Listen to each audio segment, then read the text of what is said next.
сәлеметсіз бе? Селохова семейлік орталығынан сізге қазақ тілін қаншалықты жетік меңгергенсіз, сол бойынша бірнеше сұрақ қойсам деймін. Сіздермен сіз білесіз бе Айдары? Штук сөзінің қазақшасын білесіз бе? Штук, дана, Заранее, алдын ала, примерно, шамамен, то есть, оның есімде жоқ. то есть сөзінің қазақшасы, яғни болады есте сақтап жүрміз.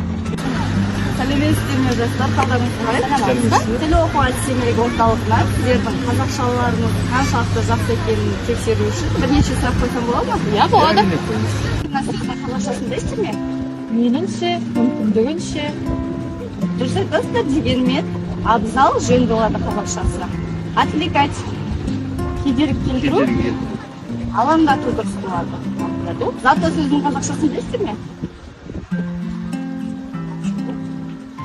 не екенбіз?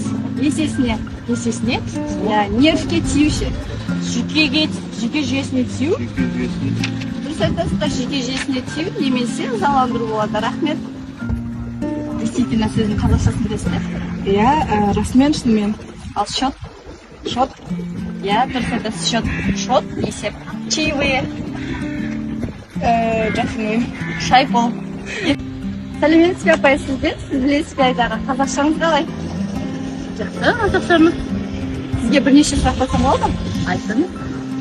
Нормально сөзінің қазақшасын білесіз бе? Жақсы. Жақсы деген сөз мағынасы. Дұрыс айтасыз, дегенмен қалыпты дегеніңіз дұрыс болады. Қалыпты. Молодец ше. Жарайсың. Дұрыс айтасыз, жарайсың немесе жарады. Жарады. Рахмет. Жақсы.